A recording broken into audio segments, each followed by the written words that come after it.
Hello दोस्तों, स्वागत है आपका इस वीडियो में। और आज हम डेरिवेशन देखेंगे एंगल ऑफ डिविएशन ऑफ रे जब वो लेंस से पास होती है। ठीक है, तो पूरा समझने के लिए इस वीडियो को एंड तक देखें।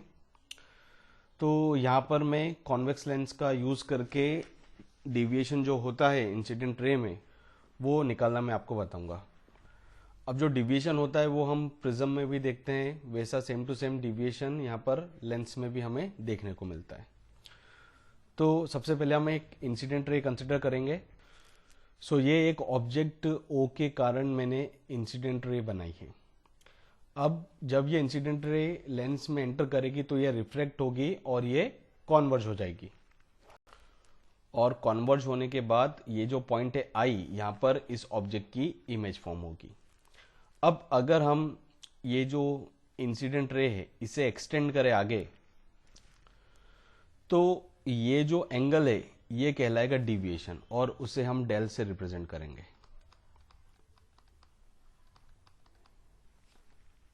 तो सिंपल भाषा में डिविएशन बोले तो जो इंसिडेंट रे होगी वो कितने एंगल से डिविएट हो रही है वो कहलाएगा डिविएशन। अब ये हमें जो डेल है इसकी वैल्यू निकालनी है।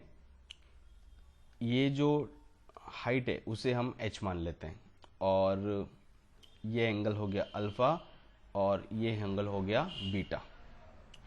ठीक है, ये हो गया ऑब्जेक्ट डिस्टेंस और ये हो गया इमेज डिस्टेंस। तो ये भी मैं यहाँ पर लिख देता हूँ। u जो है वो है ऑब्जेक्ट डिस्टेंस और v जो है वो है इमेज डिस्टेंस। सारे डिस्टेंसेस जो होते हैं वो हम ऑप्टिक सेंटर से के रेफरेंस में कैलकुलेट करते हैं।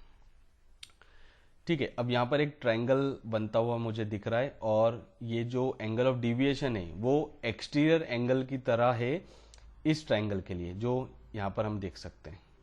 तो अगर मैं इसे नाम दे देता हूँ n।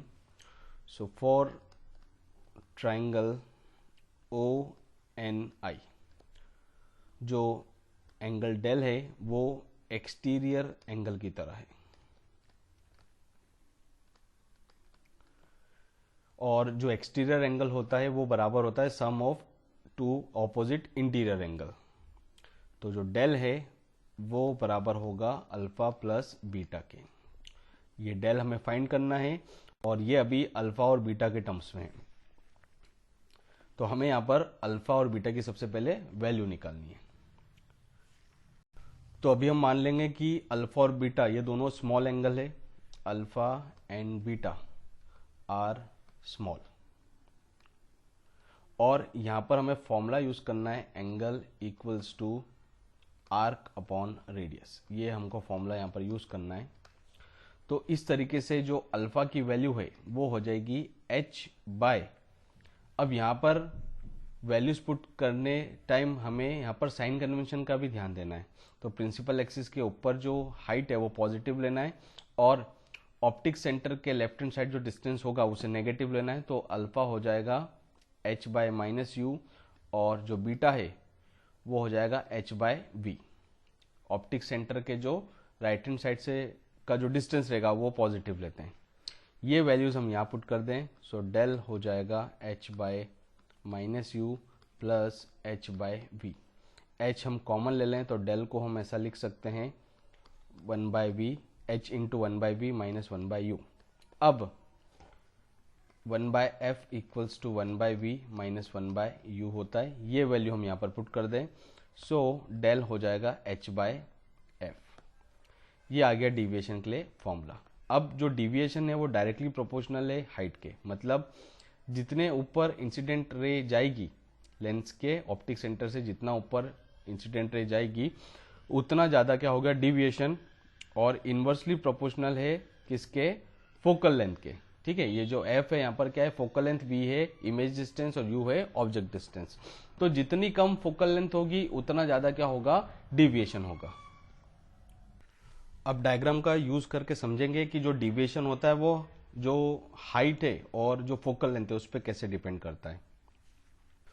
सो हाइट का इफेक्ट समझने के लिए मैंने यहाँ पर दो इंसिडेंट रे कंसिडर करी है एक ऑब्जेक्ट की, जो कि पैरेलल है किसके, प्रिंसिपल एक्सिस के। और जब भी light ray parallel to principal axis होती है तो वो कहाँ से पास होती है, फोकस के थ्रू पास होती है। सो ये दोनों ही इंसिडेंट रे जब इस लेंस से पास होगी तो जो रिफ्रेक्टेड रे होगी वो मैंने यहाँ पर बनाई है, और ये दोनों ही कहाँ से पास होगी, फोकस से पास होगी, क्योंकि जो इंसिडेंट रे है वो पैरेलल है प्रिंसिपल एक्सिस की। अब यहाँ पर हम डिविएशन देखें, अगर ऊपर वाले को डेल 1 बोला जाए और नीचे वाले को डेल 2 बोला जाए तो यहाँ पर क्लियरली हम देख सकते हैं कि डेल 1 जो है वो ज़्यादा होगा किससे, डेल 2 से। यहाँ की हाइट h1 ले ली और यहाँ की हाइट h2 ले ली, तो नीचे वाले की जो हाइट है वो कम है, ऊपर वाली की हाइट जो है वो ज़्यादा है। तो ज़्यादा हाइट पे ज़्यादा डिविएशन देखने को मिलेगा, कम हाइट पे कम डिविएशन देखने को मिलेगा। अब फोकल लेंथ पे कैसे डिपेंडेंसी होती है वो भी हम देख लेते हैं।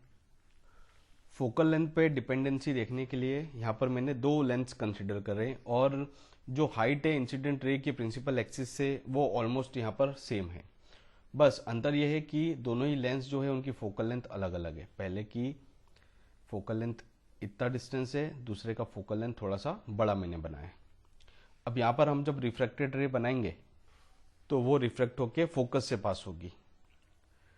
तो ये दोनों की मैंने रिफ्रैक्टेड रे बनाई। अब हम डिविएशन देखेंगे, तो जिस लेंस की फोकल लेंथ कम है वहां पर जो डिविएशन है वो ज्यादा दिख रहा है, और जिस लेंस की फोकल लेंथ ज्यादा है वहां पर डिविएशन क्या दिख रहा है, कम दिख रहा है।